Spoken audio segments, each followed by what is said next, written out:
I gave birth on a freezing winter afternoon in the suburbs of Chicago, after 18 hours of exhausting labor so intense I could no longer feel the contractions.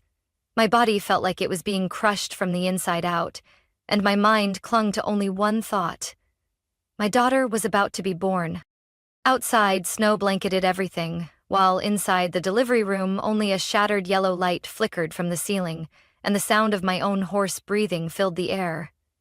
I had imagined that after all the pain, the moment my daughter let out her first cry would be the most beautiful moment of my life. I had imagined my husband, Daniel, would hold my hand, look at our child, and smile like we had dreamed about, but I was wrong. So terribly wrong. When the nurse placed the red-faced baby in my arms, I hadn't even held her tightly yet, when Daniel stepped forward and snatched a stack of papers from the nurse's hands. The nurse, an older woman with deep-set eyes and a cold face, flinched and stepped back. Daniel didn't look at me, didn't ask for my opinion, just bowed his head, picked up a pen, and began writing. "Her name will be Evelyn, after my mother," he said, his tone indifferent, as if he were giving orders to an employee, not speaking to the woman who had just given birth to his child. I struggled to sit up, my heart pounding like it was about to break free from my chest. "We agreed, remember? Her name is Lena, Daniel. Did you forget?" He turned to me, his eyes cold as steel. "You don't get to decide," Daniel said, enunciating each word. "She's my child, and my mother picked that name before you even knew you were pregnant." I was nearly paralyzed. The pain from childbirth still throbbed, but it was nothing compared to the feeling of betrayal from my own husband. I gently squeezed my daughter's tiny hand, the baby still sleeping peacefully, unaware of how cruel the world could be. The older nurse, the only other person in the room besides Daniel and me, stepped closer. She leaned in and whispered something that made it hard for me to breathe. "Do you want me to tell him the truth?" I turned to her, eyes wide. "What truth?" I asked, my voice shaking with fear. But the nurse only shook her head slightly and glanced at Daniel, who was still hunched over writing, completely unaware that the atmosphere in the room had drastically changed. "Not now. But you should know. This isn't as simple as you think," she said quickly, her voice low and firm like a rock. I felt like my heart dropped into a pit. The name Evelyn on the paper, Daniel's icy expression, the nurse's knowing look, all of it stirred up a nameless dread inside me. I stammered, "I don't understand. What are you talking about?" The nurse gently squeezed my hand, as if to calm me. "Trust me. Don't let him take control of everything. You need to know the truth before it's too late." Daniel looked up, slightly frowning. "What are you two whispering about?" I pressed my lips together, trying to stay calm. "I don't agree with that name. We chose it together. I don't give you permission to change it." He let out a short laugh. "Don't give permission?" Daniel set the pen down, stepped right up to me, and looked down like I was ruining some grand ceremony of his. "Jessica, you just gave birth. You're tired, you're not thinking clearly. It's best if you don't make a fuss. I'll handle everything." I looked at him, part of me wanting to scream, to rip apart all the layers of fake calm he wore. But I didn't even know exactly what I was up against. I only knew one thing. Something was very wrong, and I couldn't let it go on. I turned to the nurse. "I need to know. Now." She nodded, her eyes serious. "All right, but you have to be prepared. Because once you know, there's no going back." I held my daughter tighter. Despite the fear, I gave a slight nod. "Tell me." Back when I was 26, I met Daniel after just landing a job as assistant to the director at a small tech company in St. Paul, Minnesota. Daniel was a software engineer, calm, smart, and with a polished look that didn't go unnoticed by others in the company. We met during a team meeting when he accidentally picked up my laptop. After a few hallway and cafeteria chats, Daniel asked me out for coffee. We dated for over a year before he proposed.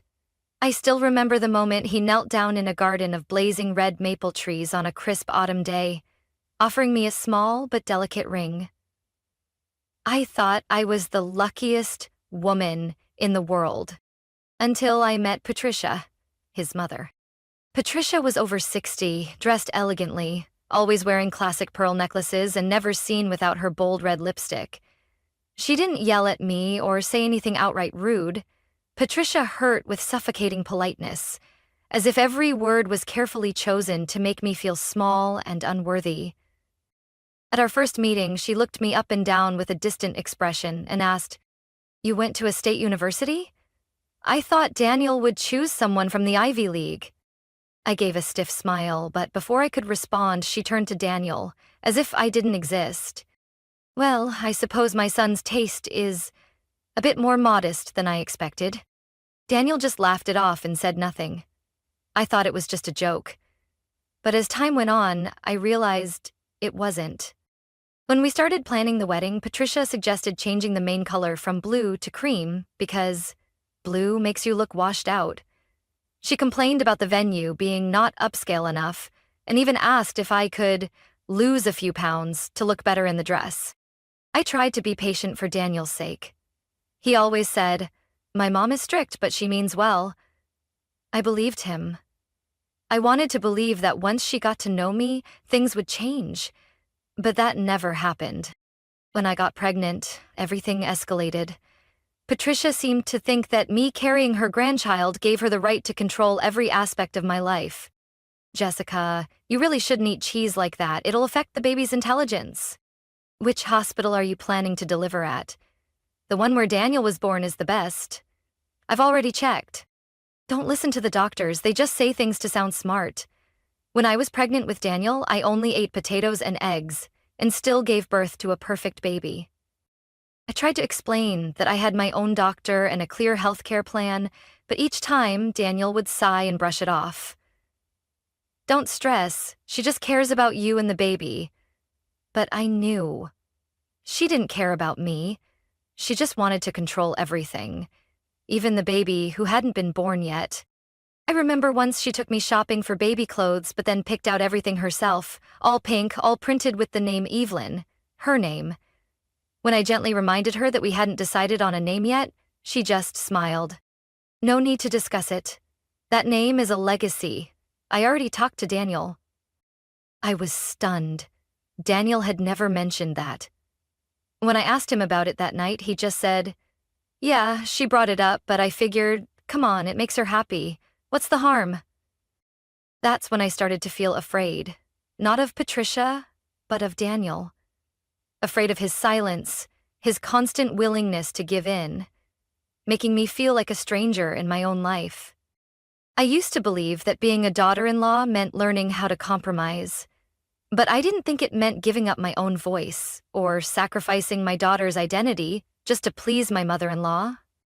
Now, sitting on the hospital bed with my baby in my arms, I recalled it all like a slow-motion film. All the times I stayed quiet, all the times I gave in. It all led to the moment Daniel signed Evelyn on the birth certificate without even asking me. And now, when the nurse whispered, "Do you want me to tell him the truth?" I knew this wasn't just about naming a child. This was a truth I wasn't ready to face, but one I could no longer avoid. I looked at her. Her eyes seemed to see through something, and I gave a small nod. I got pregnant one chilly March morning in Minnesota when the wind slipped through the windows like a reminder that life was about to turn a new page. 2 red lines appeared on the test and my heart raced. I was both overjoyed and terrified. Happy because this was our first child. Terrified because I knew his mother wouldn't leave us in peace. Just 3 days after we shared the news, Patricia called at 7 in the morning while I was still in bed, aching after a sleepless night. She didn't ask how I felt, didn't congratulate me. Instead, her voice was clear and commanding. "Jessica, I've sent you a list of foods to avoid, a reliable nutritionist, and the best hospital in the area. Don't follow nonsense from the internet. I know what's best for the baby." Before I could respond, she hung up. I told Daniel, hoping he'd understand how I felt, being pregnant for the first time, needing support more than control, but he just shrugged. "That's just how my mom is, you know that. She's only trying to help." I didn't know how to respond. help? How is it help when I wasn't allowed to decide anything for myself? From then on, Patricia sent weekly emails, sometimes 10 pages long, filled with detailed notes about diet, ultrasound schedules, even playlists of classical music, to develop the baby's brain. She even bought a music player and sent it to her house, insisting I play it for 2 hours a day. I chose an OBGYN at a private clinic I trusted, someone who had cared for me even before I got married. But when Patricia found out, she was furious. She wanted me to go to St. Briar Hospital, where she volunteered and where Daniel was born. I've already made an appointment for you, next Friday.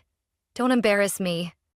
When I pushed back and said I wanted to stick with my doctor because I felt safe, Daniel looked at me like I was causing trouble. You're making a big deal out of nothing. It's just a hospital. I started to feel lost in my own life. Every morning, I woke up to a long list of shoulds and should-nots dictated by Patricia. Meals had to be precise in portion and timing. Every evening, I had to send her my meal plan. One time, I had pancakes with syrup, and she called in the middle of the night to scold me. Jessica? Sugar will slow the baby's brain development. Do you want it to fall behind its peers? Daniel sat beside me, and instead of standing up for me, he blamed me. You're stressing my mom out. Don't make her worry so much. I broke down in tears. Not over pancakes, but from the helplessness that was slowly eating away at my heart. By the second trimester, I had severe morning sickness. I felt exhausted, my taste changed, and I couldn't stand the smell of the food Patricia sent. I tried to eat more gently, adjusting to what my body could handle. That's when Patricia accused me of ruining the baby's future. She started coming over every weekend, bringing baskets of food, a blood pressure monitor, and charts tracking fetal development. Once, I woke up to find her rummaging through our kitchen, throwing out anything that didn't meet her standards. Daniel stood there with a coffee mug, saying nothing. I nearly shouted, "This is my home. How can you let your mom do this?" He just sighed and set his mug down. I'm tired of all this drama, Jessica. Do you want everything to be a mess? Drama? When I was carrying a tiny life inside me, living by someone else's rules, without even basic support from the man I married, I started journaling just to hold on to a piece of myself, because I was scared that someday I wouldn't recognize who I was anymore. The breaking point came when Patricia brought over a leather-bound notebook with a list of names she had already picked out, all starting with E, with Evelyn written in bold at the top. This is a family tradition. I've already decided. Daniel agrees, right, son? I looked at Daniel, hoping he'd shake his head, but he stayed silent, then gave a small nod. I don't know how I held myself back from screaming right then. I just got up, held my belly, walked to the bedroom, and closed the door. For the first time, I realized that the child growing inside me wasn't just mine. It was being treated like a piece of legacy. Patricia wanted to mold in her own image, and Daniel was no longer my partner. I just didn't know yet. Things were only beginning to fall apart. I was admitted to the hospital on a gloomy morning in early October, when golden leaves had begun to fall across the porch and the wind carried a chill that signaled winter was near. Labor started at 3 a.m, gentle at first, like a soft squeeze, then quickly turned into violent contractions that left me unable to stand.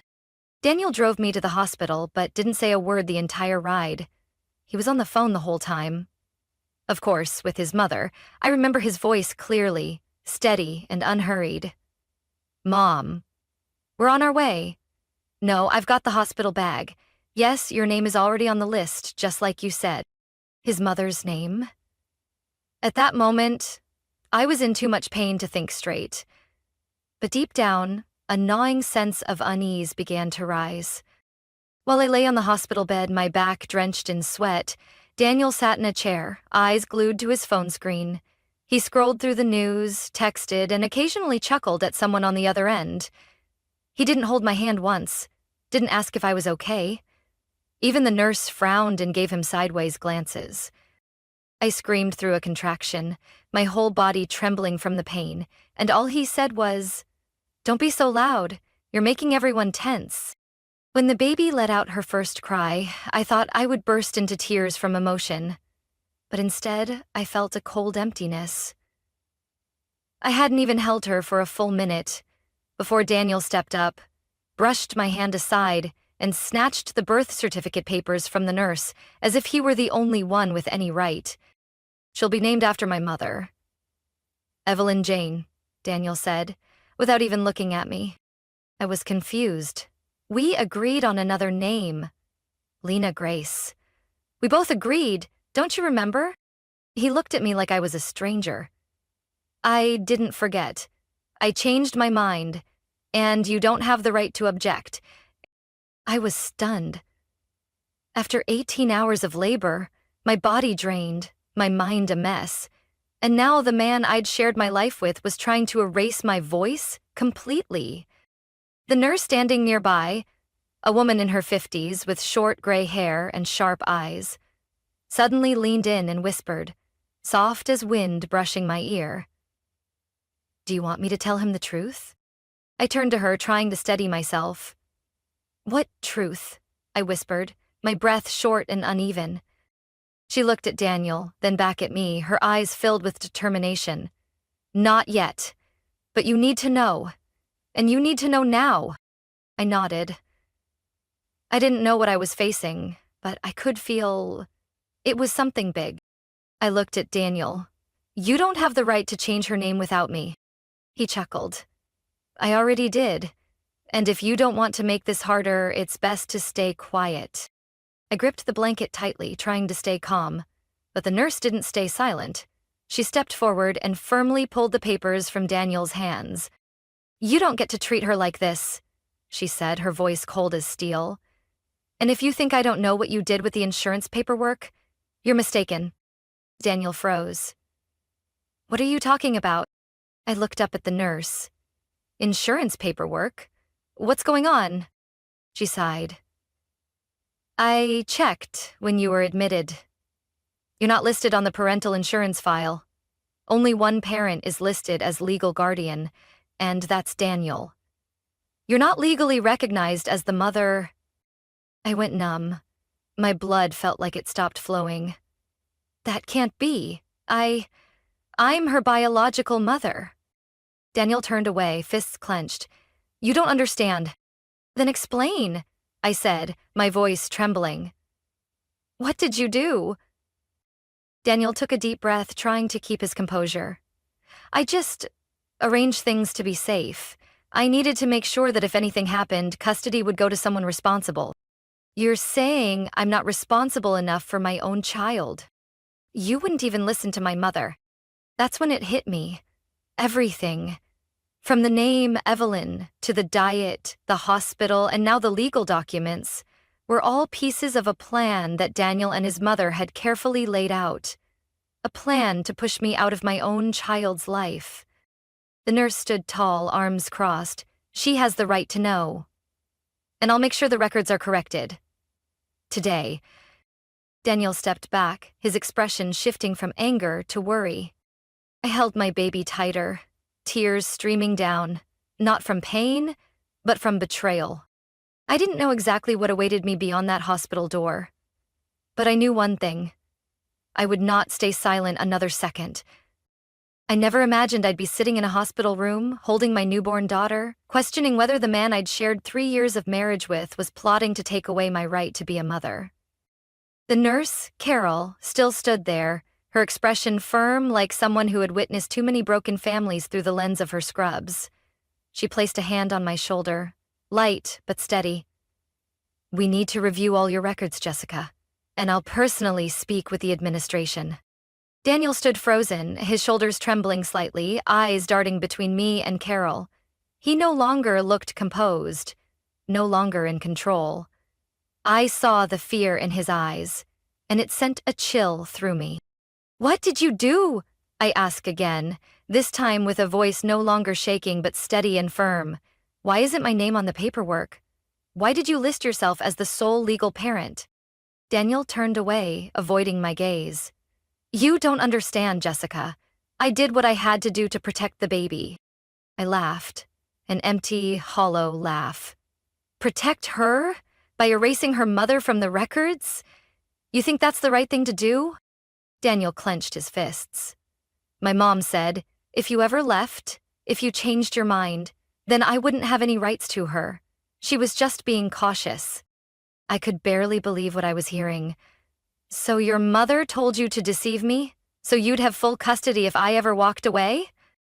He didn't answer, but the way he looked down said everything. I bit my lip until I tasted blood, gripping the blanket around me. I knew Patricia didn't like me. I knew she always wanted control, but I never imagined she'd orchestrate a legal plan to push me out of my own family. And Daniel, the man I loved, the man I trusted, went along with it. Carol, I turned to the nurse. I want to speak to someone from administration immediately. I want copies of all insurance registration, custody documents, and every form Daniel signed on my behalf. We'll do it right away. She nodded, then turned to Daniel, her voice steely. And I suggest you don't try anything reckless, because everything is being documented from this moment on. I reached for my phone, but Daniel was faster. He grabbed it from the table beside me. Jessica, you're overreacting. You're not thinking clearly. You just gave birth. You need to rest. I looked at him, calmer than I'd ever been. Give me back my phone, Daniel. No, he said, his voice hoarse. We need to talk in private. Without outsiders. There's nothing left to say in private, I replied, turning to Carol. I need to call my sister. She's the only family I have nearby. She nodded. I'll borrow the duty nurse's phone. She walked out, leaving Daniel and me in a silence so heavy, it was suffocating. Daniel tried to move closer, but I pulled back. You planned this with your mother. You meant to deceive me, Daniel. How do you expect me to ever trust you again? I didn't want to lose the baby, he nearly shouted, then quickly reined himself in, realizing he'd just given everything away.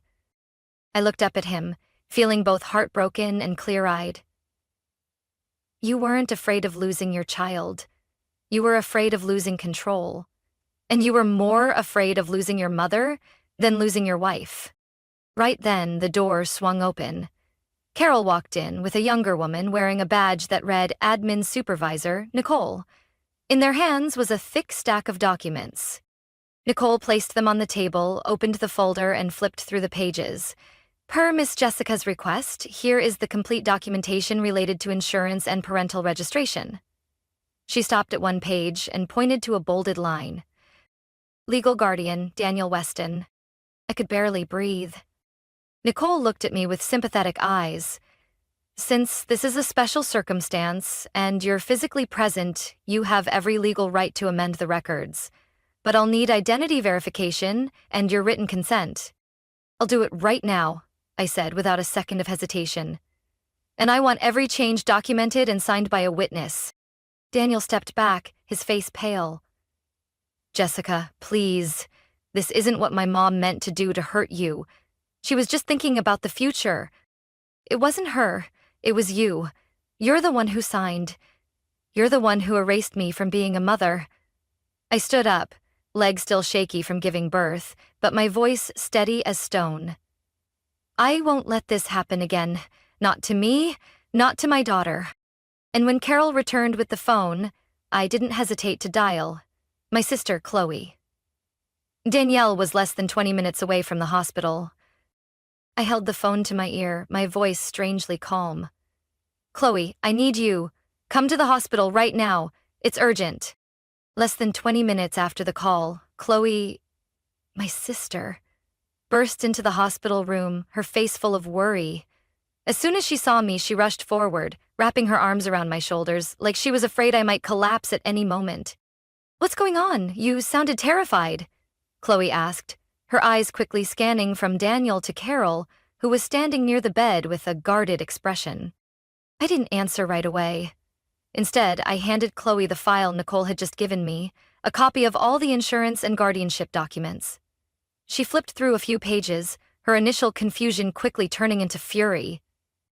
He removed you from the documents? You just gave birth and he dared to do this? Daniel stood near the door, arms crossed, his voice low but tense. I don't need outsiders interfering in my family's business. Chloe turned on him. Your family? This baby is my niece, and the person you're trying to push out of her life is my sister. Don't kid yourself. I looked at Daniel. I wanted to believe this was just a legal mistake, a careless arrangement. But the strange calm in his demeanor, the silence every time I asked questions, it all pointed to something much darker. Chloe stepped toward the table where Daniel had placed my phone after snatching it earlier. Next to it, his own phone was lit up, an incoming message. Whether out of instinct or suspicion, Chloe picked it up. He didn't lock it, she muttered, then glanced at me. Do you want to see who he was texting while you were giving birth? I hesitated. Chloe. But she had already opened the messages. Within seconds, her face froze. Her eyes widened, her fingers tightened around the phone. You have to see this. I took the phone, my hands trembling so much I nearly dropped it. On the screen was a conversation between Daniel and someone named Madeline. No last name, but the profile picture showed a blonde woman with a polished smile. She looked vaguely familiar. I scrolled down. The most recent message read, "Just waiting for you.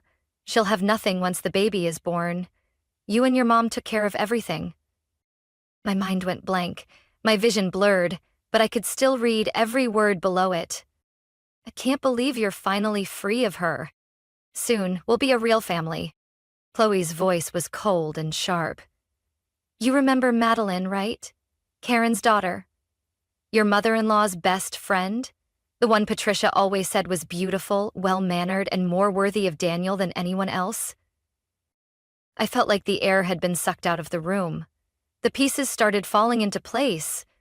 Perfectly, terrifyingly. Patricia had never liked me.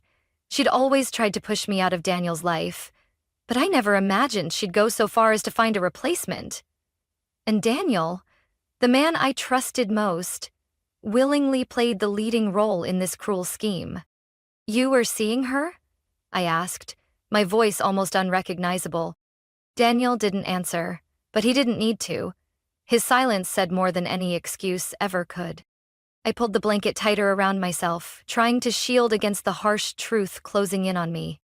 You were going to take everything from me? I whispered. My child, my right to be her mother, the life I built. Daniel leaned toward me, his voice tense. Jessica, you don't understand. You've always been too emotional, too sensitive. You were never the kind of woman my mother hoped for. Worthy? I laughed bitterly. So your solution was to betray me? And secretly prepare to leave me with nothing? Daniel clenched his fists, staring at the floor.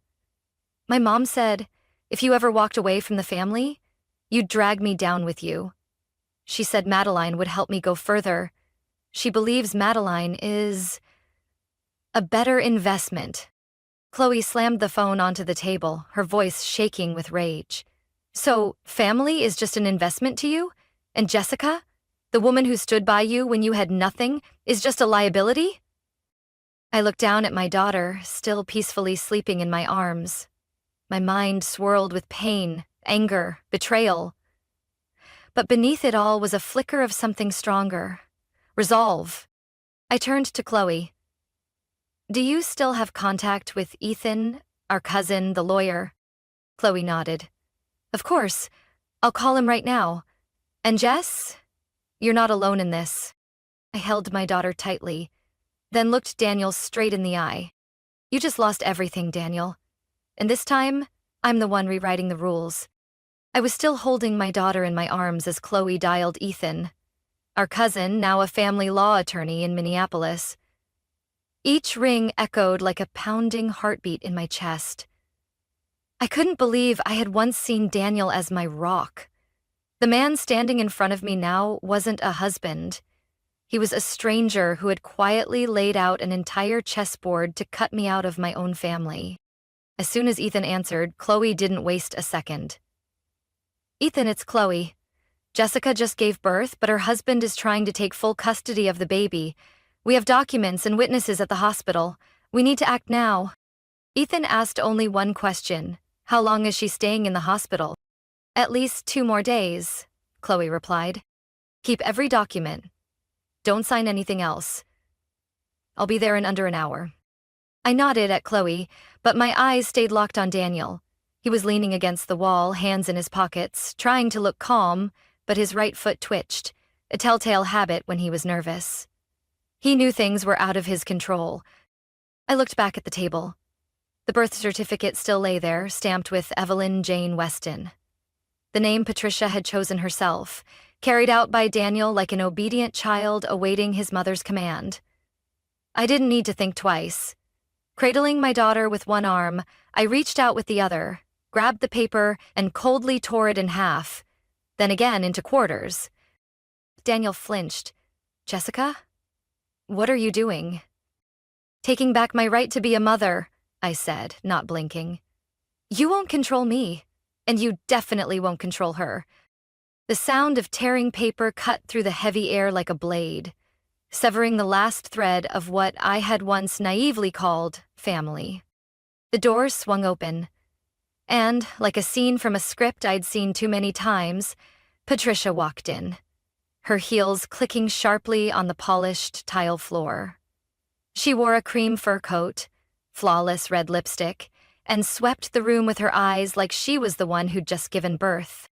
My body tensed instinctively. Chloe stepped closer to shield the bed, but I raised a hand to stop her. Patricia approached the foot of the bed, her gaze landing on the shredded birth certificate on the floor. She gave a half smile. I take it you've figured everything out. You knew I gave birth today, but didn't bother to ask me a single question, I said, my voice low. You only cared whether your name was printed on the birth certificate. Patricia crossed her arms. Yes, because it's what's best for the child, a name with value, history, and protection. She glanced at Daniel. As I said, you needed to stick to the plan. Daniel swallowed hard, his lips tight. The confidence he once had was gone. There were no more excuses left. I sat up straighter, holding my baby closer. So, what's your plan, Patricia? Take custody, bring her to live with you and Madeline? And me, her biological mother? Just erased from her life like I never existed? She didn't deny it. She didn't even look away. You're not the kind of woman fit to raise a child in the Weston family. Too emotional, too indecisive, lacking direction. Madeline and her mother will provide a more stable environment. I could hardly believe I was hearing those words from a woman who was educated, once a respected high school principal. And that gives you the right to override my right to be a mother? I said through clenched teeth. Patricia smirked. You only thought you had rights. Chloe stepped forward, her eyes burning. If you think you can use your influence to take custody of my niece, then you'd better prepare for a very long legal battle. And you'll lose. I looked directly at Daniel, without a trace of pity. You can keep following your mother, or you can step out of her shadow and do the right thing. But remember this. I have evidence, witnesses, and a lawyer, and I'm ready to take this to court. Daniel stepped back half a pace. His eyes flicked to Patricia, as if searching for an answer, but she said nothing. The certainty in her gaze had turned into a glossy shell, starting to crack. I bent down and kissed my daughter's forehead. You'll grow up in a world where your mother never bows to injustice, no matter who stands in the way.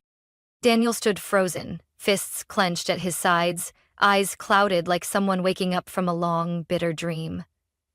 I stared at him without blinking, waiting for a reaction. Anger, defiance, resistance like before? But this time, nothing came.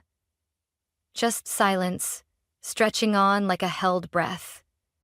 Then he exhaled, like all the air had been drained from his chest.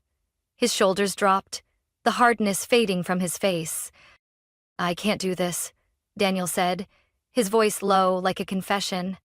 Patricia immediately turned to him, her sharp eyes flashing with shock and fury. What did you say? She took a step toward him, her tone sharp.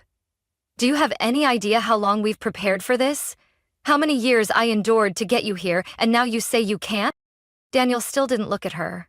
His eyes were on me and the baby. For the first time since she was born, his gaze didn't feel distant. Something had changed. Maybe it was too late, but it was real. "You're not the one who lives with her," Daniel said, his voice steady but weary. "I do, and I don't want to live like this anymore." "I gave up my youth for you," Patricia nearly screamed. "And now you think you can stand here and throw it all away over some foolish emotion?" Chloe raised an eyebrow. "That foolish emotion you're talking about is my sister's right to be a mother." Patricia glared at her, then turned back to Daniel, as if willing him to return to her carefully crafted path. But this time, he didn't move. He bowed his head, exhaled, and said softly, "I'm sorry, Mom, but I can't keep doing what my conscience won't allow." That was the moment I knew the game was over. Not because Daniel had suddenly become brave, but because he finally let go of the strings his mother had pulled for so long. His silence today wasn't avoidance. It was refusal.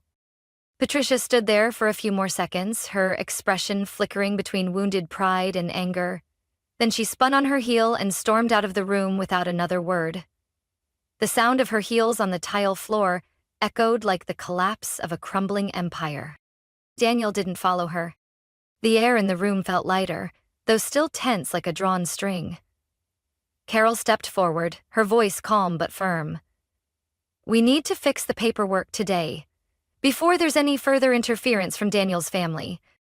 Nicole, the admin supervisor, returned with a fresh set of documents.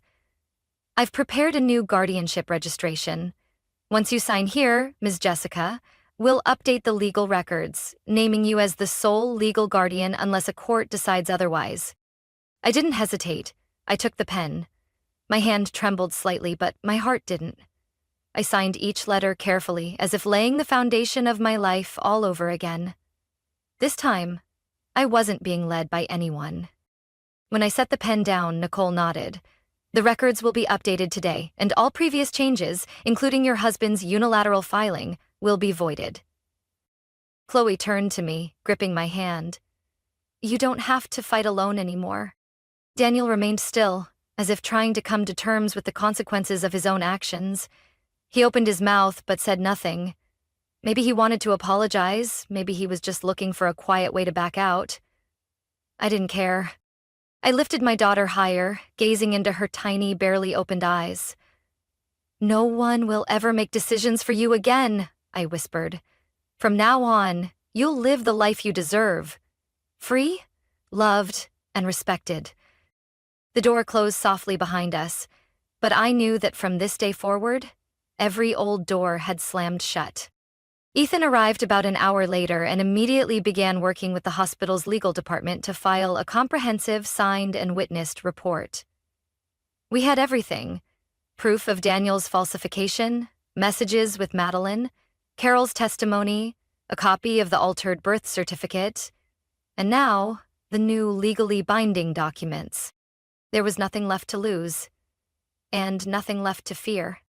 That day, I didn't just give birth to my daughter. I gave birth to a new version of myself. A mother who knows her worth, and a woman who will never let anyone take that away again.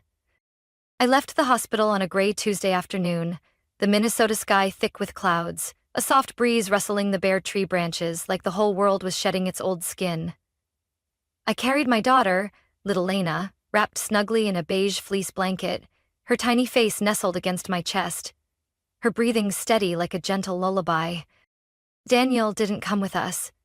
He didn't say goodbye, didn't leave a note or send a message. When I looked back one last time, the hospital room was empty, like everything that had happened in it was just a long, heavy dream. But my daughter was the living proof that I had made it through, and wasn't looking back. Chloe drove us home in her SUV. She had the car seat ready, the heat turned on, and a bag packed for both of us, like the big sister I knew I could count on. As the car pulled away from the hospital gates, I closed my eyes for a moment, letting go of the last traces of the prison I had once called my husband's family. 3 days later, Patricia called. First, there were missed calls, then texts. The first few were gentle. "The baby needs her paternal family." Then came the veiled threats. You should remember who raised Daniel to be successful. And finally, outright blame. You're destroying a child's future out of selfishness. I didn't answer any of them. I changed my number, blocked emails and social media. I left no cracks for Patricia to slip into the new world I was building for Lena. A world without manipulation, control, or deceit. As for Daniel, after the case fell into Ethan's hands, he went silent. I heard that a few weeks after I left the hospital, he tried to salvage things with Madeline, the secret lover during my pregnancy. But she quickly walked away when she realized Daniel no longer had status or influence. His job at the software firm was suspended after internal reports about the insurance fraud surfaced. Within a month, Daniel had lost almost everything: his job, his affair, and even his mother's support once she saw it all fall apart. I was different. I didn't lose anything. I reclaimed what was mine.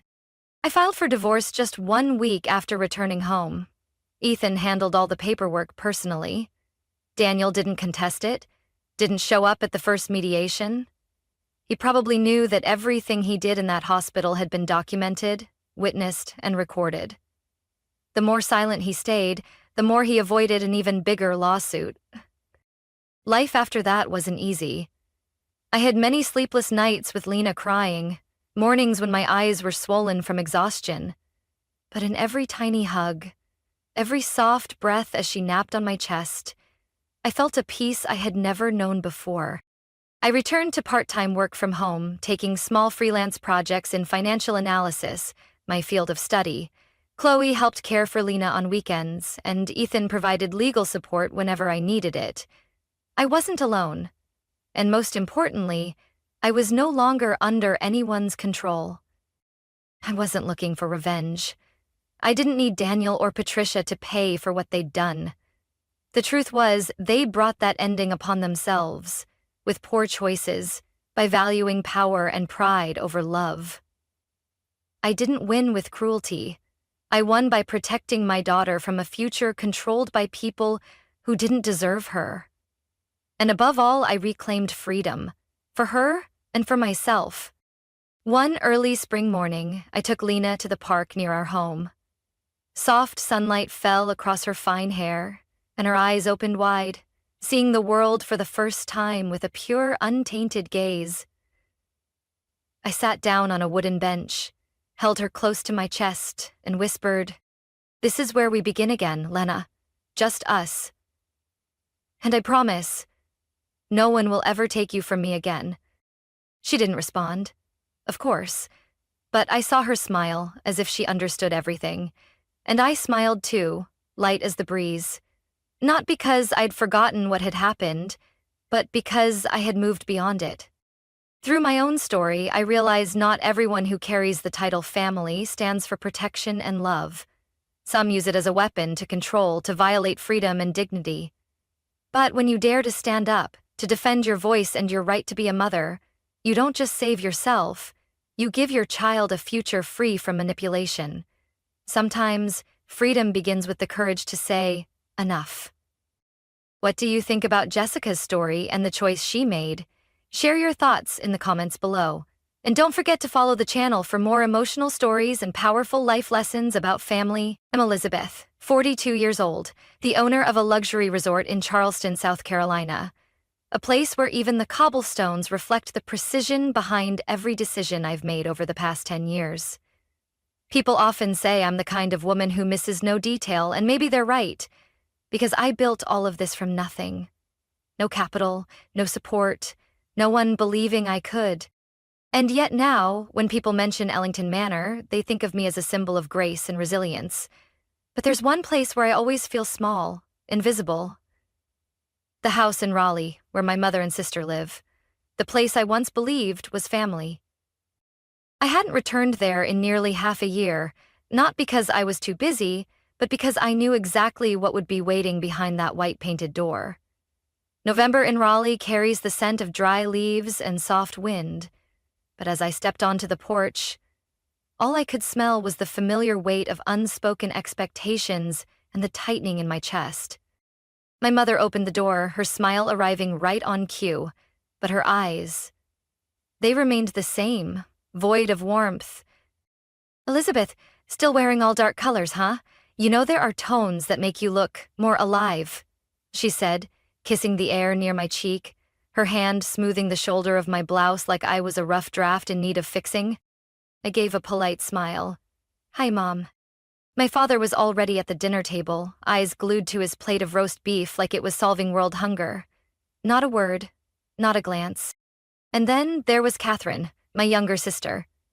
She was stretched out on the sofa, her loose curls spilling over silk pillows, wearing a shimmering jay-green dress that clung to her narrow frame. One hand held a green smoothie, the other a phone, mid-selfie with flash bouncing off her cheek. Oh, you finally made it. I thought you were off the grid for another few months doing forest meditation, Catherine said, as if commenting on the weather, not welcoming her own sister.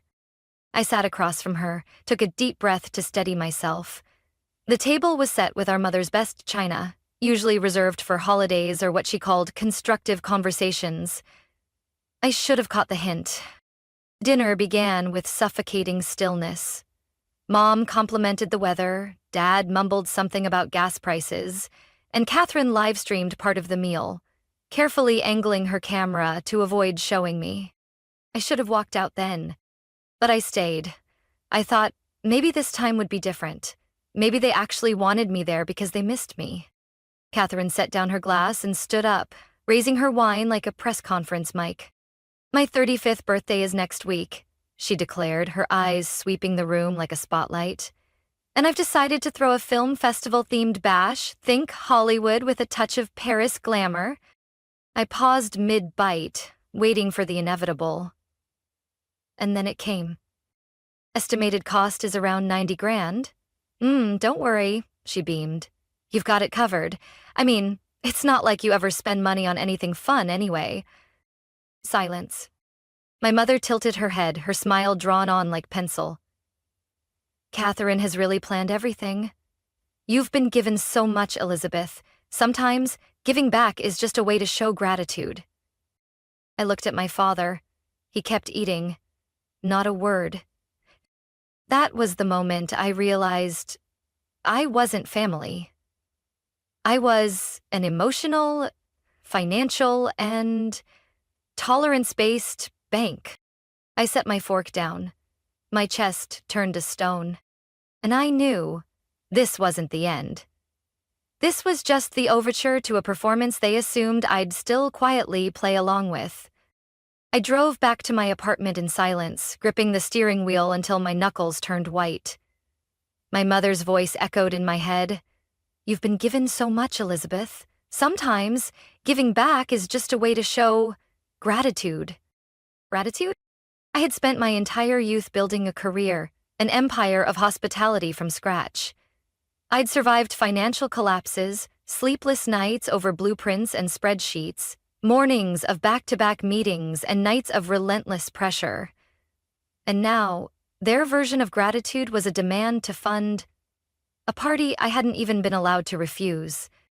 I parked outside my red crumb-brick building, stepped into the elevator, and leaned against the frosted glass wall. Not one message from my mother. Not one call from my father after that dinner. And Catherine? She didn't even glance back when I left the table. The next morning, I arrived early at the office. Charleston was still half asleep, but I was already in my cream blazer, hair pinned back, clutching a black coffee. Ina, my operations director, was already there, holding a folder and looking at me with quiet concern. Everything okay? Ina asked gently, her sharp eyes never missing a shift in my expression. I gave a small smile, setting my bag down. Family.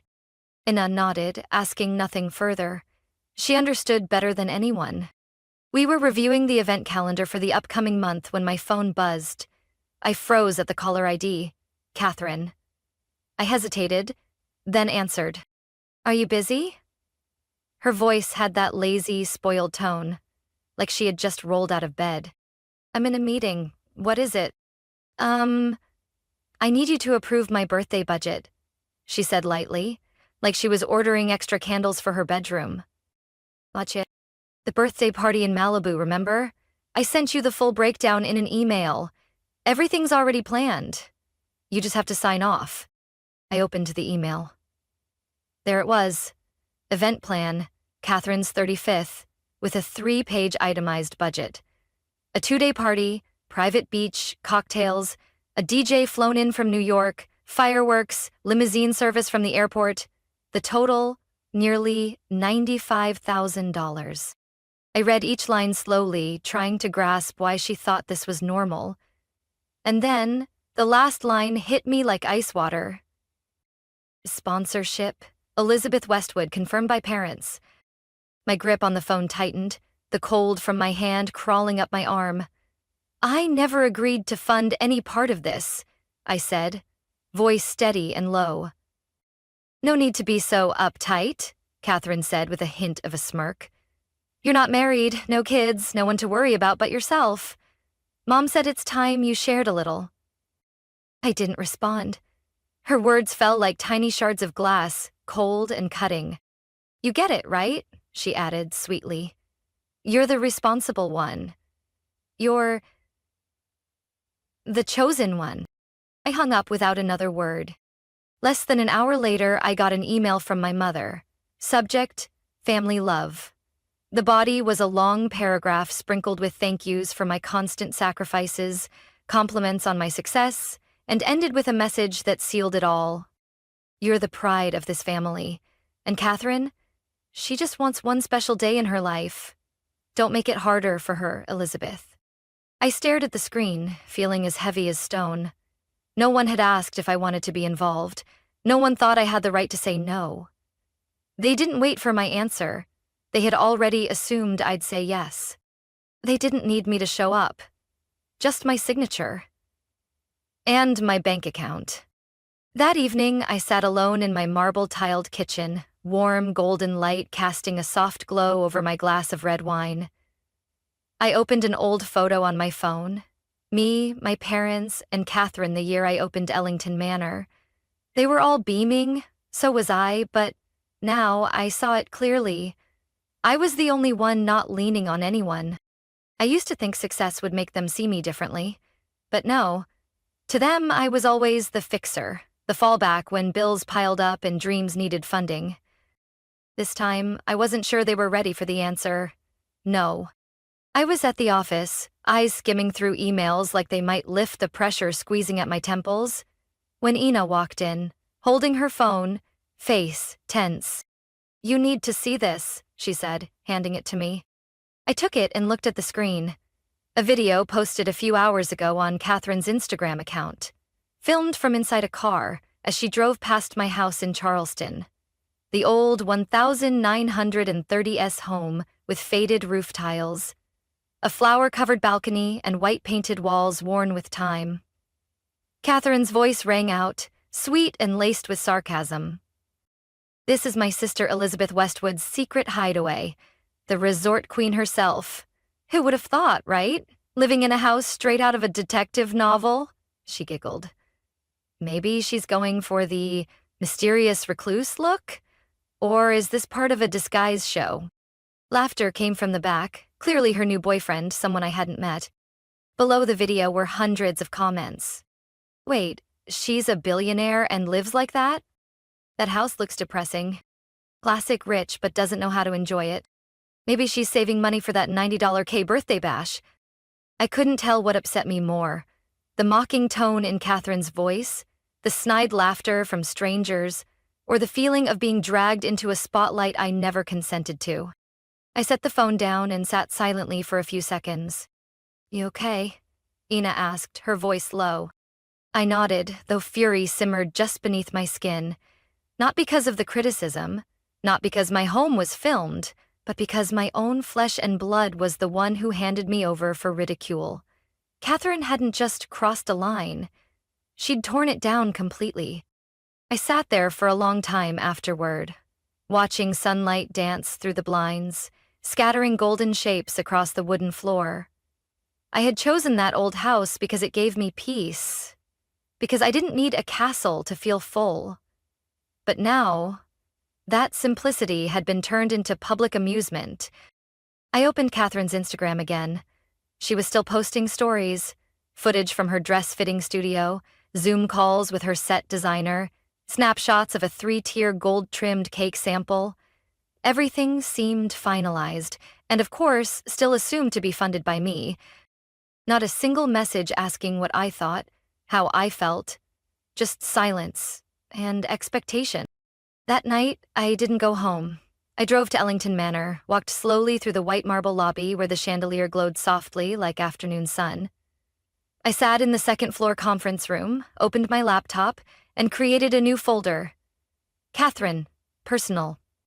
I started collecting. Every story, every screenshot, every notable comment, organized into separate subfolders. I wasn't doing it out of anger. I was doing it because for the first time in years, I saw it clearly.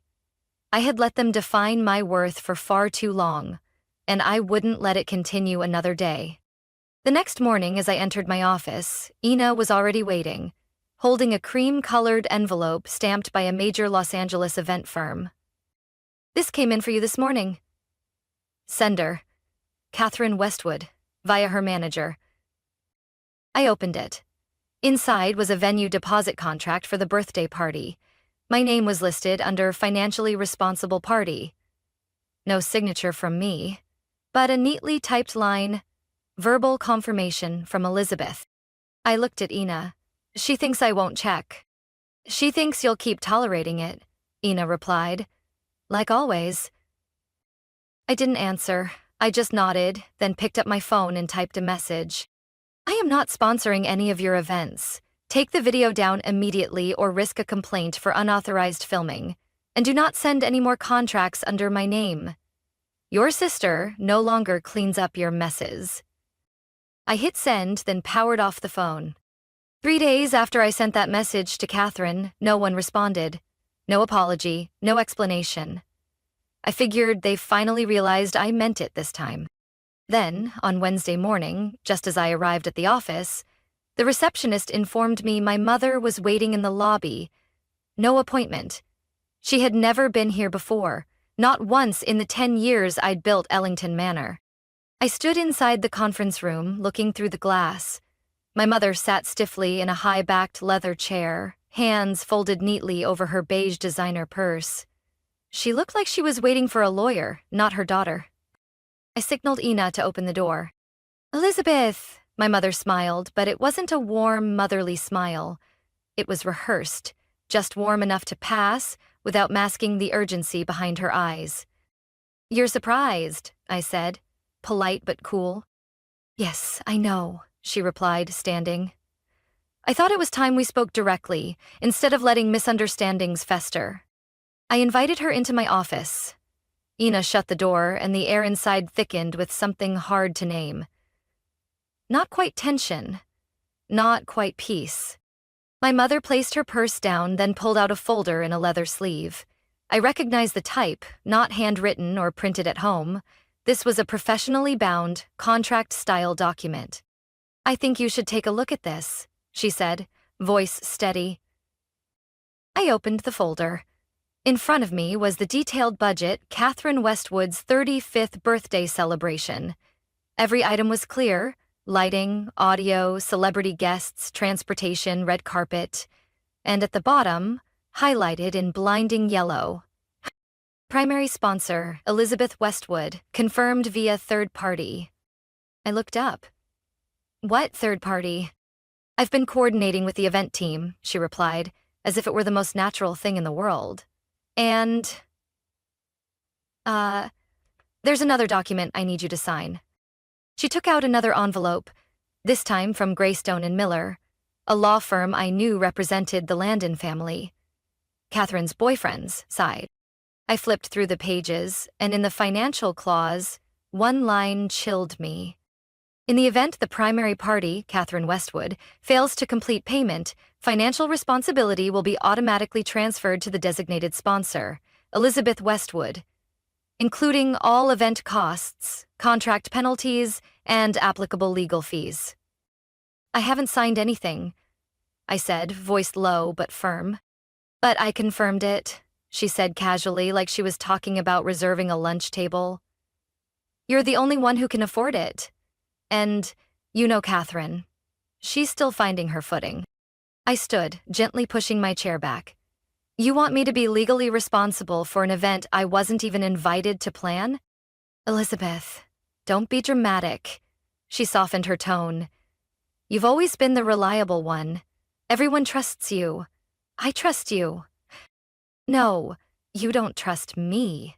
You trust my ability to pay. She paused, then sighed. You don't need to act like this is a betrayal. We're family. We help each other. I closed the folder and placed it neatly in front of her.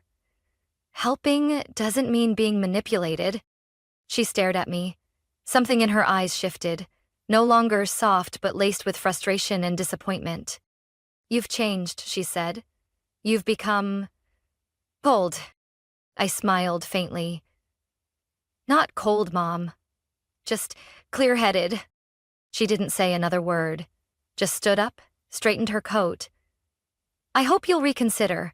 Catherine's really looking forward to it. I didn't walk her out. Ina was already waiting in the hallway. When the door closed, I sat down, hands resting on the desk, still warm from my untouched tea. I used to believe that if I were kind enough, worked hard enough, my family would truly see me. But they didn't. To them, I was still the fixer. I glanced at the contract again, then filed it into a plastic folder labeled Evidence, Financial Coercion. I wouldn't sign. Not this time. Not ever again. 2 days after the meeting with my mother, on a misty afternoon, I was reviewing the end-of-year event calendar when Ina walked in, visibly irritated. You need to see this morning's camera footage, she said, voice lower than usual. South Ballroom. I looked up, her eyes warning me. Without delay, I opened the security system, selected the designated area. The screen came to life, footage from early morning. A group entering the main lobby, led by Catherine, her wavy blonde hair fluttering in the A/C breeze, a bright red dress hugging her figure, high heels tapping on the white marble floor. Behind her were 3 people, an event assistant, a cameraman, and a stylist. No appointment on record, no calls, no emails, no permission. I watched silently as Catherine pointed toward a set of banquet chairs, being arranged for an afternoon corporate seminar. This looks dull, she announced loudly. I requested natural lighting, and this feels like a bank conference room. Carlos, our new decor manager, politely explained that the space had been reserved. He hadn't finished his sentence when Catherine waved him off. It doesn't matter. This is my sister's hotel.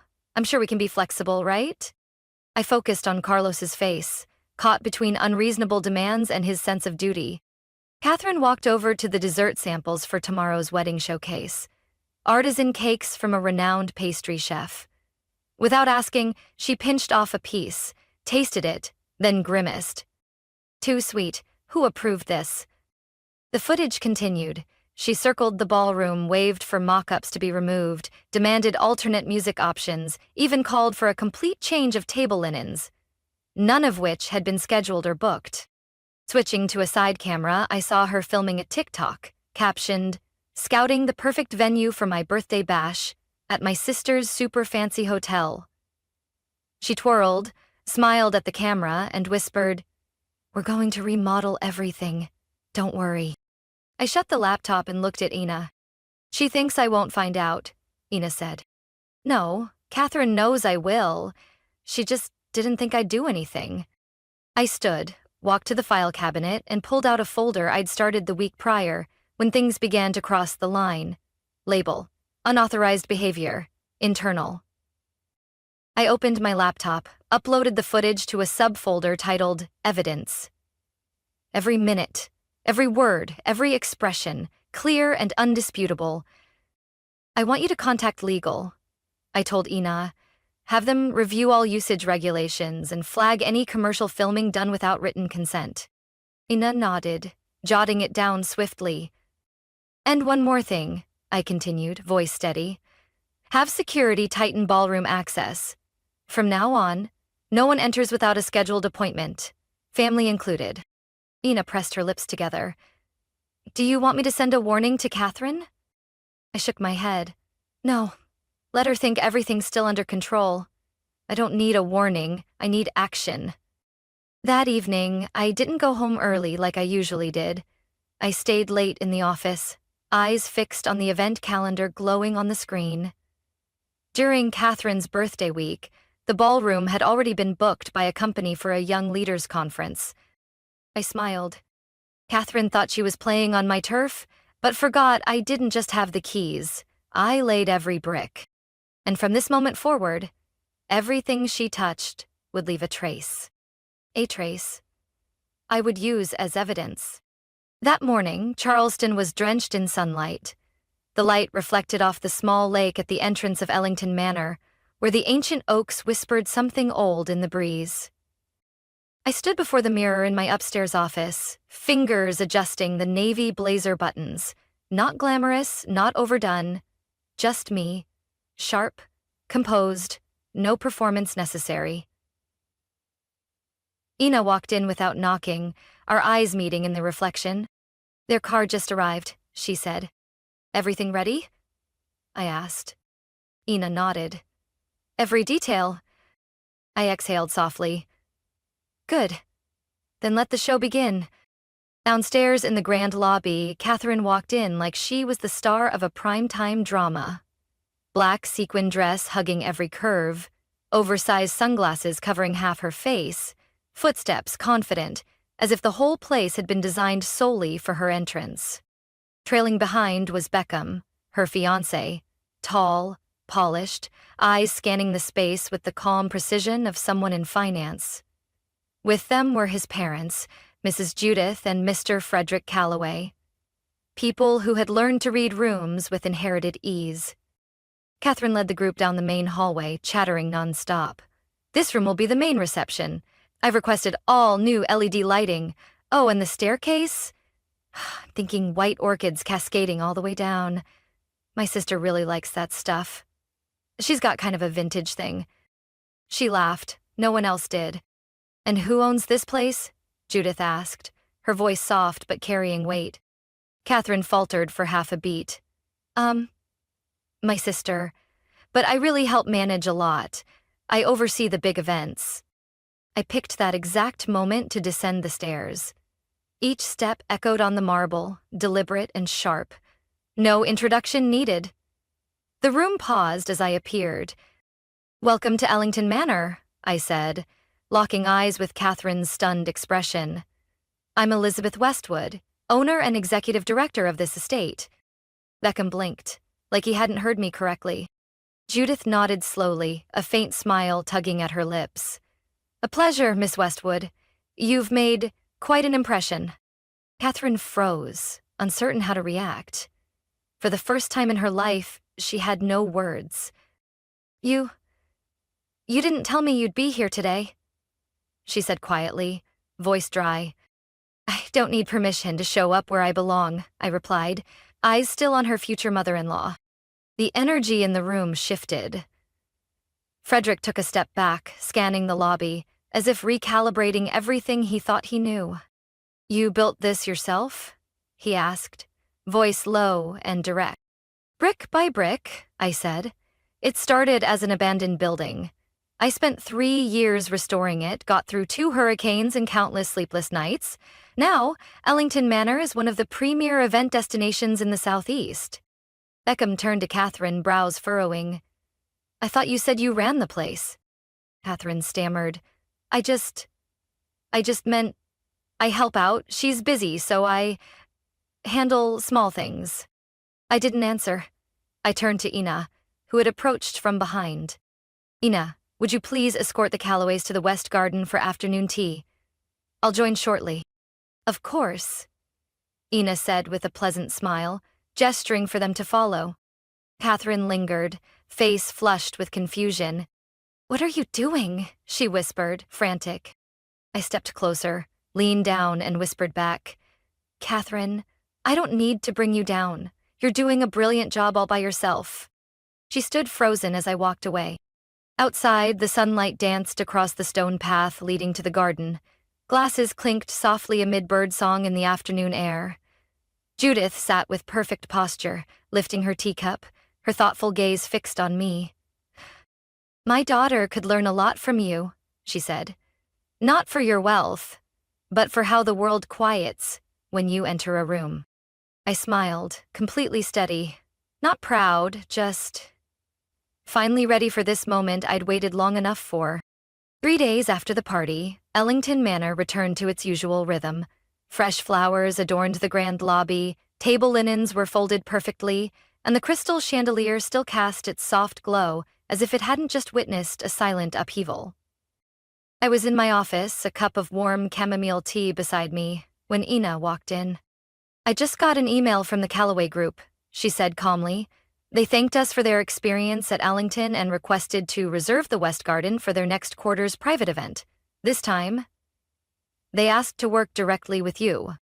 I wasn't surprised, nor was I thrilled. Everything was arriving exactly when it was meant to. Catherine, on the other hand, was different. That evening, she posted a video on social media. No background music, no filter. Just a still frame, dim lighting, and a face with barely there makeup. She stared into the lens for a long moment before speaking. I know a lot of people are waiting to hear what I have to say after everything, but honestly, I don't have much to say except... She paused, her eyes red. I was wrong. Wrong for thinking I could lean on image without ever building anything real.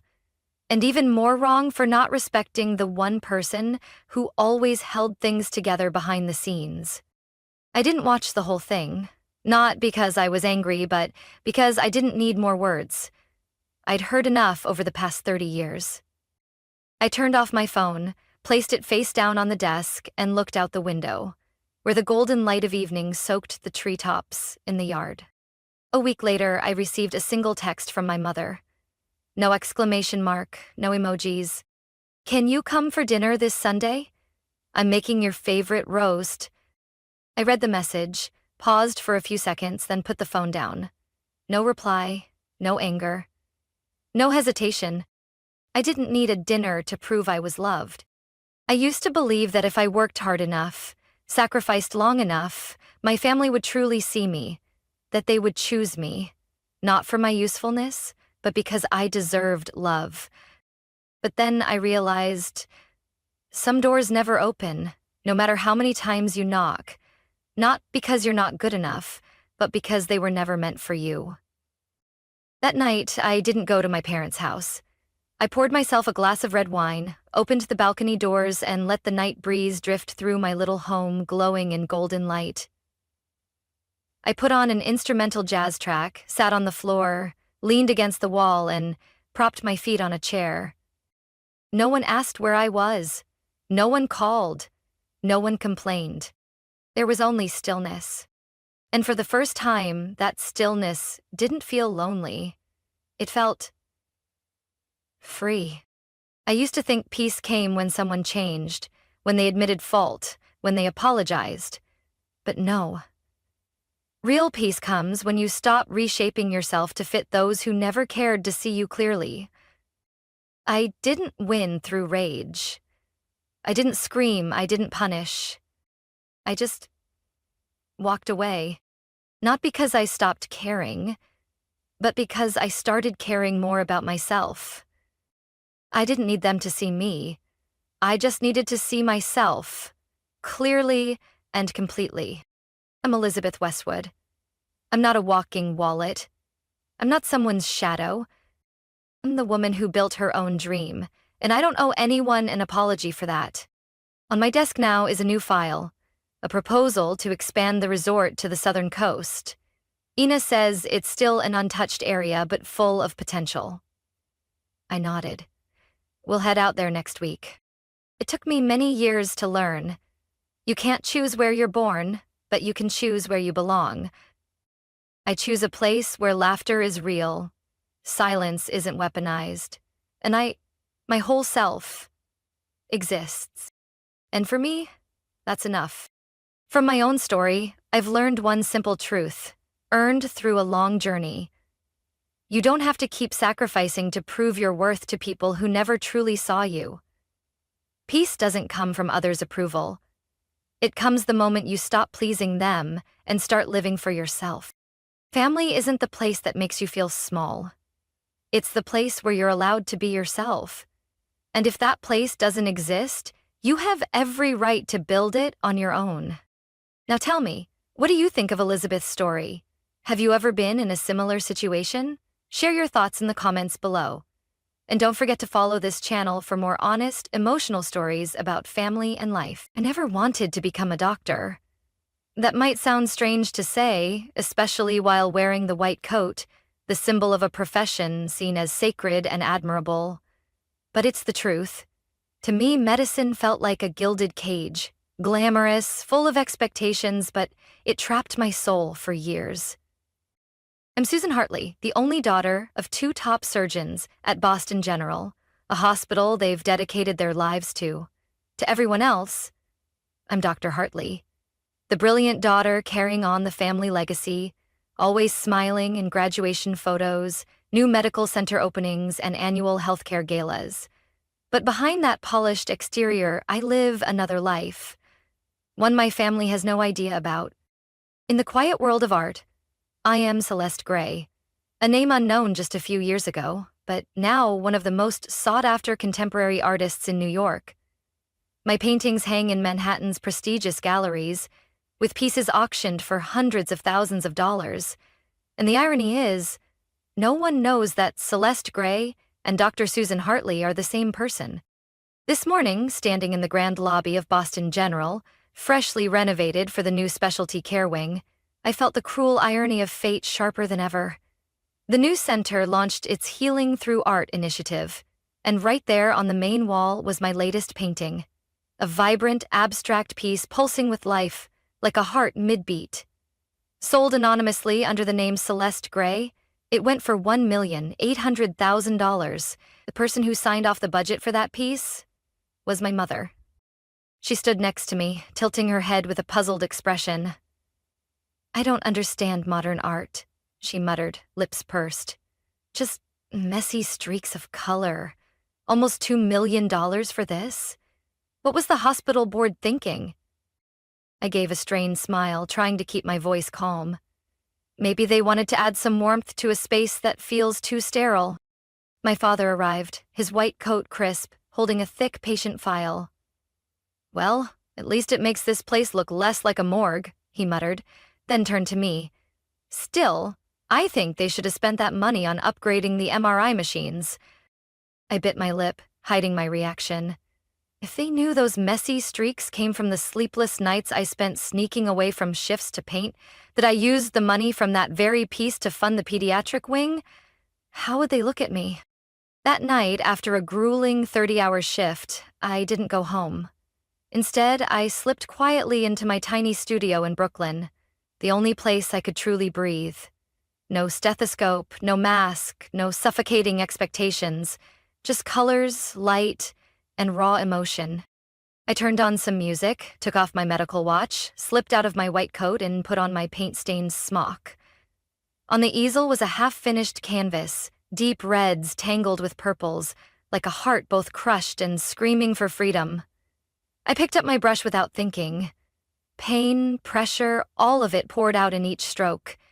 Each line felt like it was ripping open my chest, revealing the part of me my parents never wanted to see. The desire to live for something real. But my story didn't start in a hospital or New York gallery. It began 10 years ago. When I was 17, standing in our living room, hands trembling around an acceptance letter from the Rhode Island School of Design, facing my father's cold, cutting gaze. "You think we've sacrificed all these years for you just to become a painter?" he said, his voice low but sharp enough to make the china in the cabinet rattle. From that moment I knew, if I wanted to keep my family, I had to bury the most important part of myself. I remember that night vividly. The night I lost the right to choose for myself. It was a late spring evening in the Boston suburbs, with the last cherry blossoms still clinging to the trees in our front yard. I had just received the email confirming my full scholarship to RISD, one of my biggest dreams. My heart pounded as I opened the message, my hands shaking with excitement. Part of me wanted to scream with joy. The other part feared what would happen once I told my parents. I walked into the living room, letter in hand. My father was reading a medical journal, my mother jotting down notes for her conference schedule in San Francisco. I stood between them, took a deep breath, and held out the letter. They gave me a full scholarship. They said they've never seen anyone with my color technique at 18, I said, my voice shaking but my eyes full of hope. My father glanced at the letter for a second, then folded it calmly. You're still going to Middleton Medical, just like we planned. This is just a teenage phase, Susan. But I'm not just drawing for fun anymore. I'm serious. They picked me from thousands. I want to study art. I want to work with people like me. People like you? My mother interrupted, her voice even and cold. You're the daughter of 2 of the top doctors in this city. You've been in pre-med for 3 years. Perfect SAT science scores, accepted to Middleton.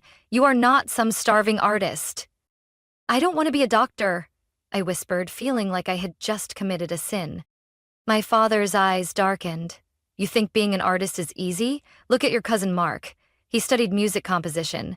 Now he's working at a convenience store, living off handouts. That's the future you want? I clenched my fists, trying to stay calm. I'm not Mark. I have passion. I have purpose. I can't just give that up. You're not giving up anything, my mother said coldly, ending the conversation.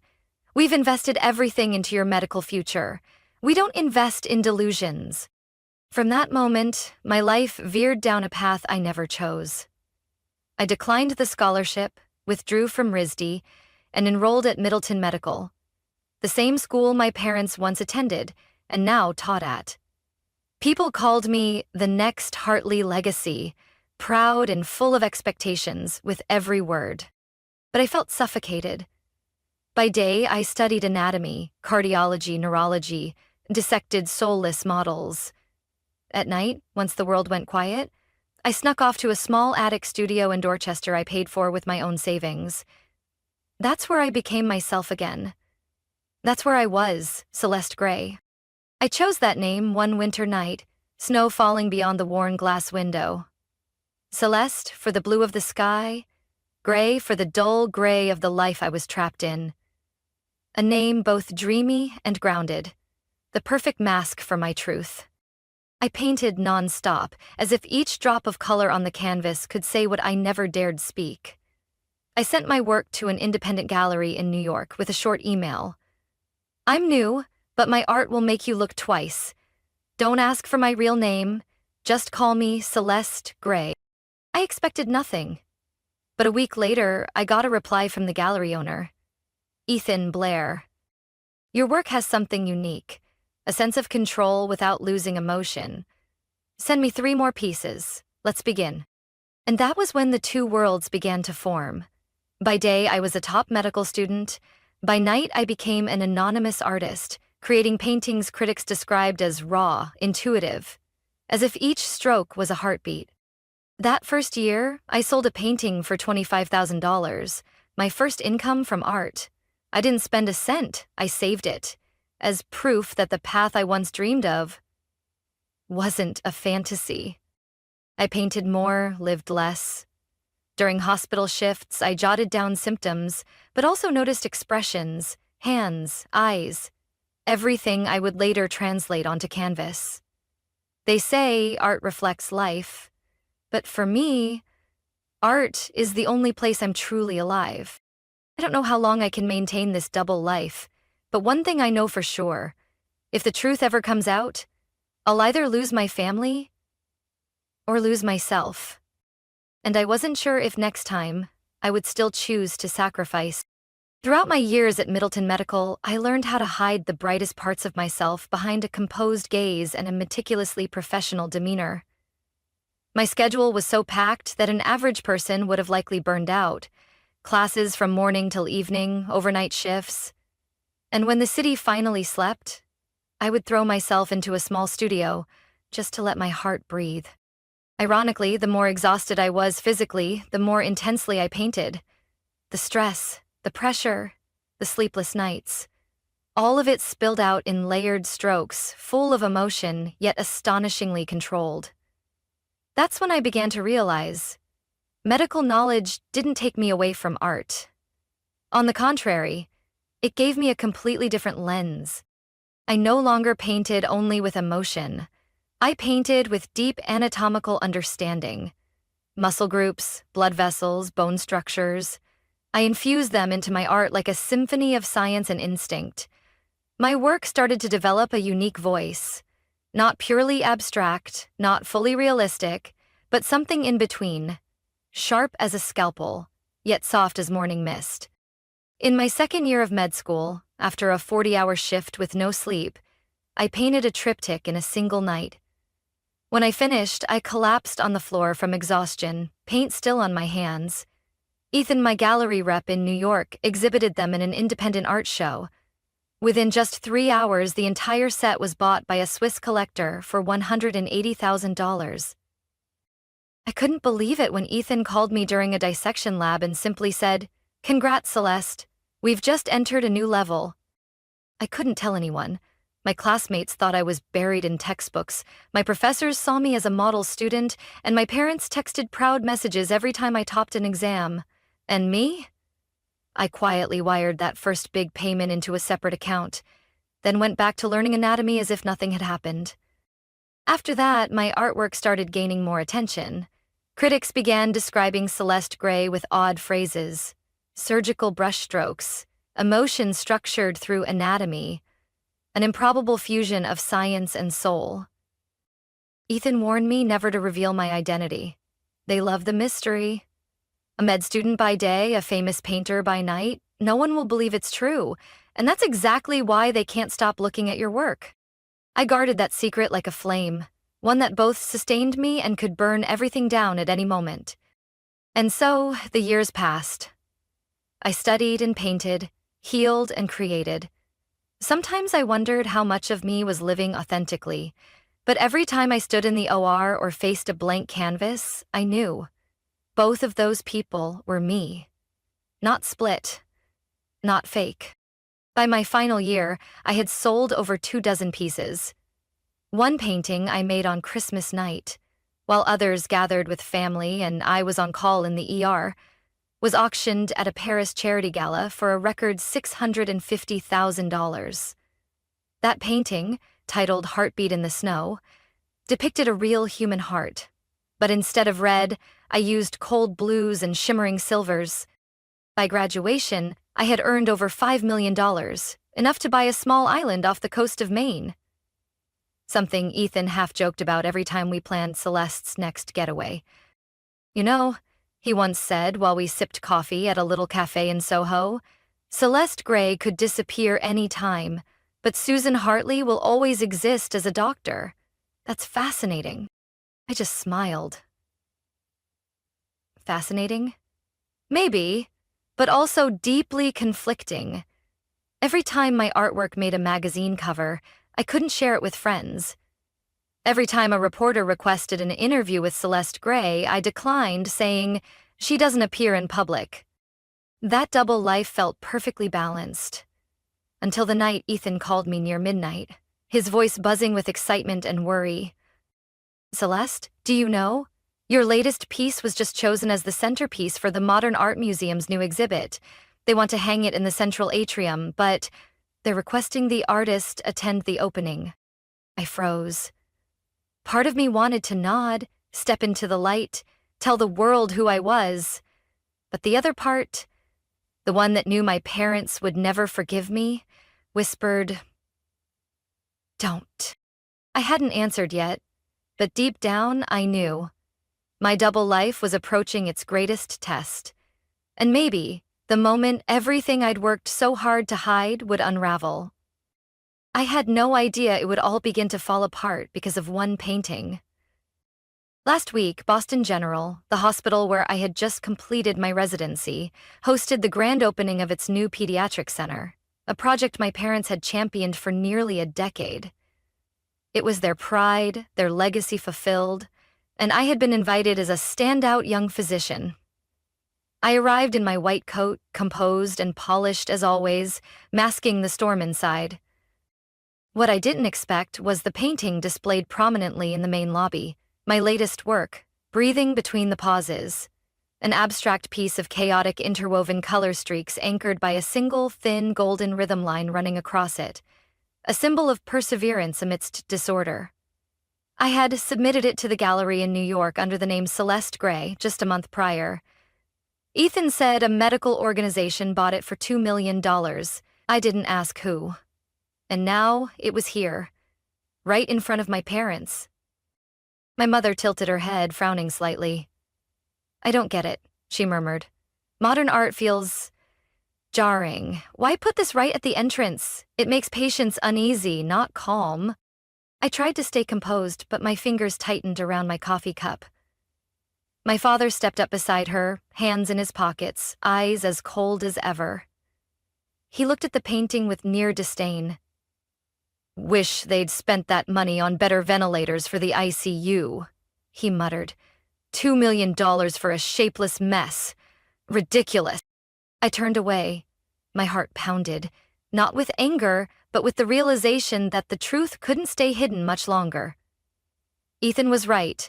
Things were moving faster than I'd imagined. Just 2 days later, I got a message from Ethan. "Urgent. New York Times is prepping a feature to expose Celeste Gray's real identity. Someone from the medical field leaked info. They noticed you're always off shift during her exhibits. You may need to act fast." I stared at the screen. Outside my window, the September sky was overcast. The wind rattled the old oak trees. I'd been so careful, switching shifts, hiding my work, never showing my face. But I underestimated the constant eyes in the hospital, the curiosity about the too quiet doctor.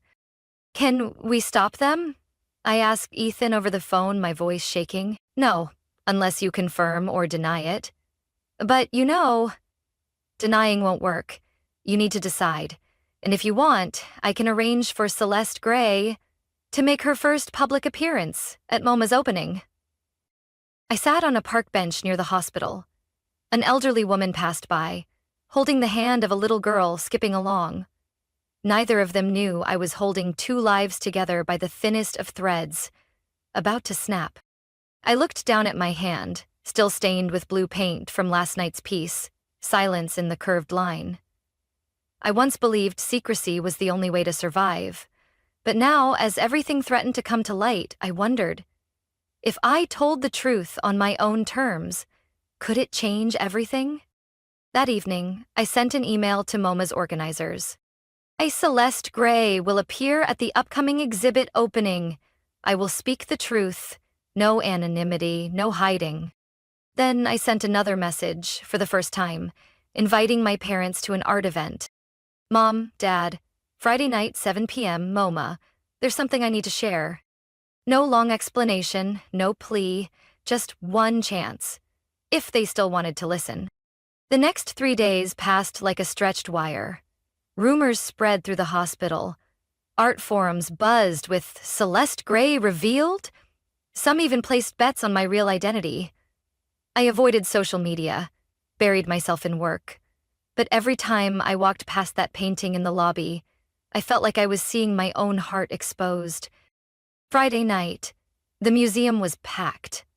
Soft lights glowed on a velvet curtain hiding the night's centerpiece, The Woman of Two Worlds.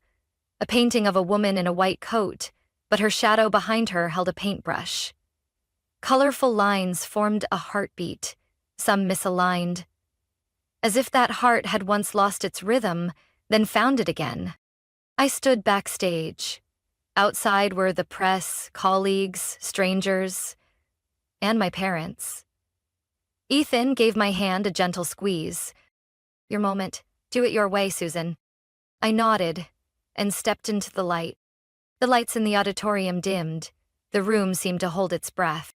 I stood backstage, gripping the hem of my ash-gray silk dress. Hand-painted by me, each flower a year I had hidden in silence. The dress was light, but my feet felt like they were treading across clouds made of stone. Behind the black velvet curtain stood my parents, my colleagues who only knew me as Dr. Susan Hardley. The media, the critics, and Ethan, silently praying this wouldn't turn into chaos. The host stepped up to the podium. Ladies and gentlemen, after years of anonymity, the artist Celeste Gray, whose works have redefined contemporary art, will appear before the public for the first time. I walked out. The spotlight swung toward me, blinding. The whispers swelled into waves. I heard soft gasps, camera shutters clicking like rainfall, and then I saw them. My father standing tall, hands clasped behind his back, face expressionless. My mother, frozen in her seat, eyes wide, as if everything around her had turned to stone. I inhaled deeply, still holding the microphone I hadn't realized I picked up. "My name is Susan Hartley," I began, my voice steadier than I'd imagined. "And I am also Celeste Gray." The words rang out, sharp and irrevocable. The room went silent. The pause stretched, endless. Then the cameras erupted again, this time like a storm. A reporter shouted, "Aren't you a doctor?" Another called out, "You donated $2 million to Boston General? Is that your money?" I looked straight at my parents, as if the rest of the world had faded into fog. "The painting in the main lobby of the pediatric center? The one you said made you uncomfortable, Mom? That was mine. I sold it under the name Celeste and used the money to fund the pediatric respiratory program." My mother still didn't react. Her face was pale, hands clenched around her purse. "And that wasn't the first time," I continued. "Over the past 4 years, I've quietly donated over $5 million to medical foundations, most of it for expanding the autism program here at Boston General." A soft gasp echoed from the left side of the room. Then a few hesitant claps, and more followed. I turned to the host. He nodded. The large curtain behind me slowly rose, revealing the centerpiece of the exhibit. The Woman of Two Worlds. The hall grew unusually quiet. The painting showed a woman standing between two realms. One side, a sterile, glaring white surgical room. The other, a vibrant, colorful studio. The woman wore a white coat, but held a paintbrush in her hand. Her shadow behind her was both doctor and artist, two forms merged into one. Inseparable. I heard my mother's breath hitch. She raised her hand to cover her mouth. My father's gaze flickered, his usually rigid shoulders slumped slightly, like something heavy had finally fallen away. When the applause rose again, this time thunderous and clear, I turned to Ethan. He smiled, eyes brighter than I'd ever seen. But I didn't care about the press or the praise. All I waited for was the reaction from the only two people I had ever longed to be seen by. My mother stood, slowly. Her eyes were red-rimmed. I thought she'd be angry. Or disappointed. But she stopped in front of me and whispered, just loud enough for me to hear. "So, all those lines? You learned them from anatomy?" I nodded. "And from emotions I wasn't allowed to show." She looked at me for a long time. Then, turning to the crowd, she spoke clearly. I don't understand art, but I know I've never seen a painting that hurt my heart this deeply. And now, I understand why." My father hadn't moved. But then he stepped forward. He didn't speak at first, just looked at the painting for a while, then turned to me. "We taught you to study detail, but you used that to see everything we missed." I didn't know if that was forgiveness, but I knew it was a beginning. And maybe, for the first time, they saw me not just as a doctor, not just as an artist, but as a whole, real person. After that night, my life was never the same. The next day, the news exploded with headlines. "Young doctor is also million-dollar artist.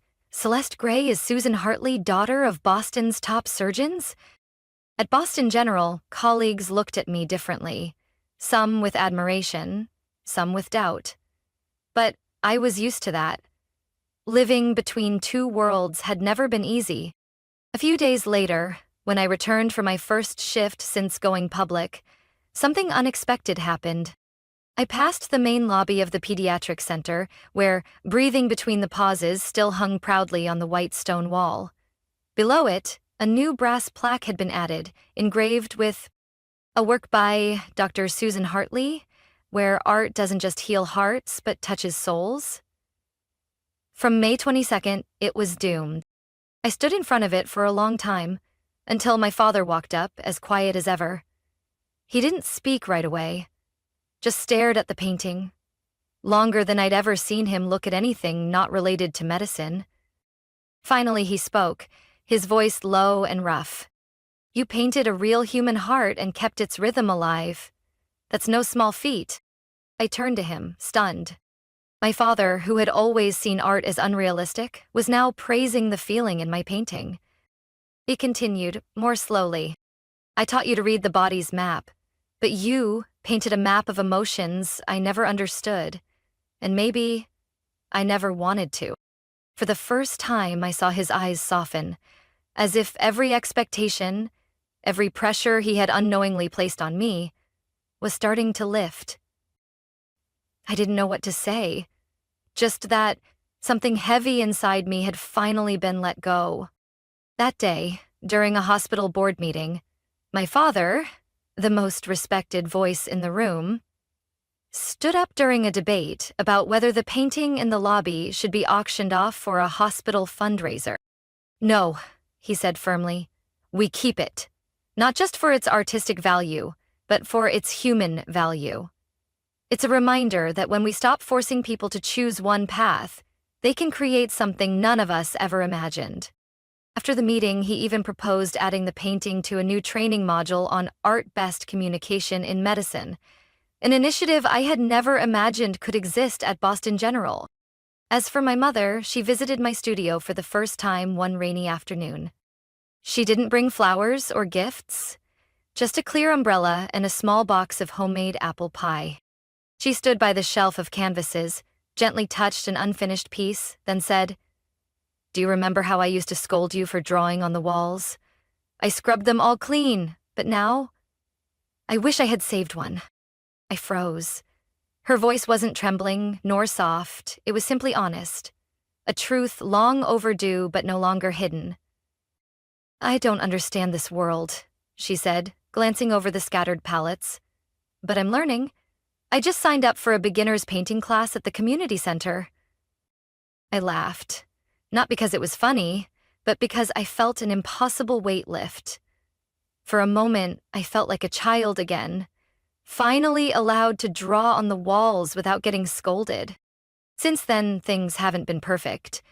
I'm still a doctor, still have exhausting days and sleepless shifts, but I also paint more, publicly. And for the first time in my life, I'm no longer hiding who I am. The hospital opened a small gallery for artwork created by medical staff, with me as its curator. Doctors who once dismissed abstract art now try to express their emotions after tough ER nights. What moves me most is that every morning, after finishing his night shift, my father stops in front of the Woman of Two Worlds hanging in the staff lounge. Not to analyze the composition, but just to stand there, as if he's quietly speaking to his daughter, not the doctor, not the artist, but simply me. And I finally learned how to forgive, not because they fully understood me, but because they were trying. And sometimes, trying to see each other with new eyes is the truest way to love. Within just a few weeks after the MoMA exhibition, everything changed so quickly I could barely catch my breath. My name, both names, appeared across every headline, from prestigious art magazines to top medical journals. Celeste Gray is Susan Hartley, the doctor who paints emotion's pulse, when anatomy meets art, and the story of a heart that refused to be split. Not just the art world, but the medical community started speaking up too. Medical schools in California, Illinois, and even Harvard Medical invited me to speak at conferences on the topic of bridging emotion and expertise. A concept once seen as vague now sparked passionate conversations everywhere.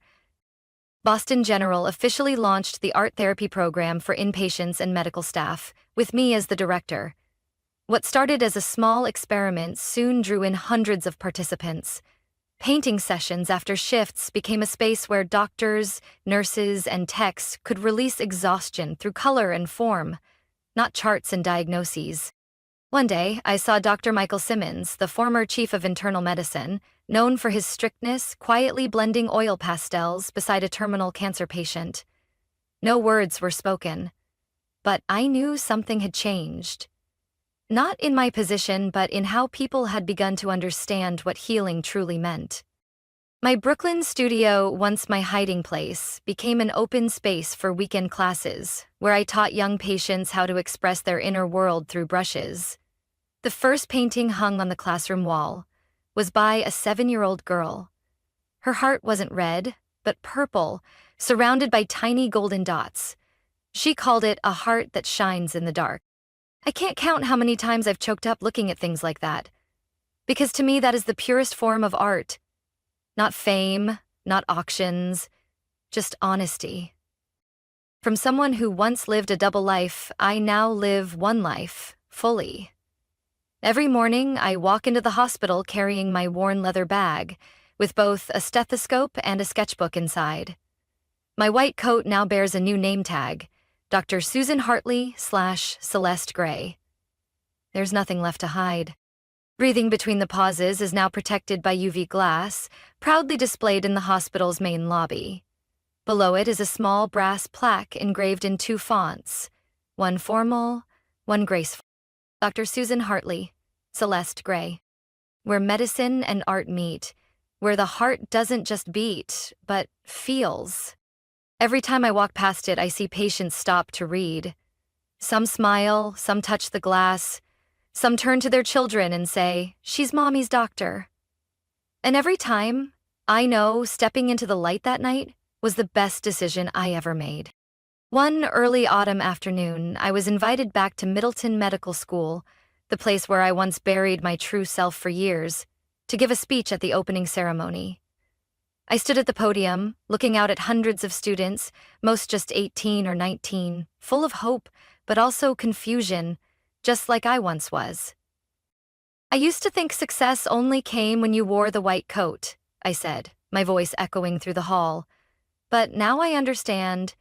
True success comes when you no longer have to choose between the different parts of yourself." The room went silent. Then, long applause erupted. Not because I was a doctor, not exactly because I was an artist, but because I was someone who dared to live honestly. After the ceremony, a young female student approached me hesitantly. "Do you think it's possible to study medicine and still write poetry?" she asked. I didn't answer right away. I looked at her and remembered myself 10 years ago, holding an acceptance letter to art school, voice trembling under my parents' cold stares.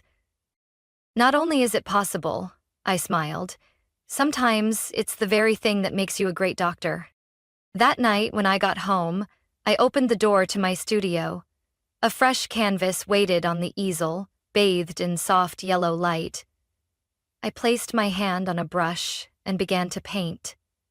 Not as Celeste Gray, not as a hidden persona, but as me, Susan Hartley, someone who no longer feared living in full color. From a girl once paralyzed by the fear of rejection for not choosing the path others had set, I've learned that true worth isn't in pleasing anyone. It's in daring to be true to yourself. Today, I no longer choose between medicine and art. I am both. My story isn't just about success. It's about freedom. Freedom to heal, to create, and to become my whole self, without asking for permission. What do you think about Susan's journey? Would you have the courage to follow your passion like she did? Share your thoughts in the comments below, and don't forget to follow the channel for more touching and meaningful stories about family and life.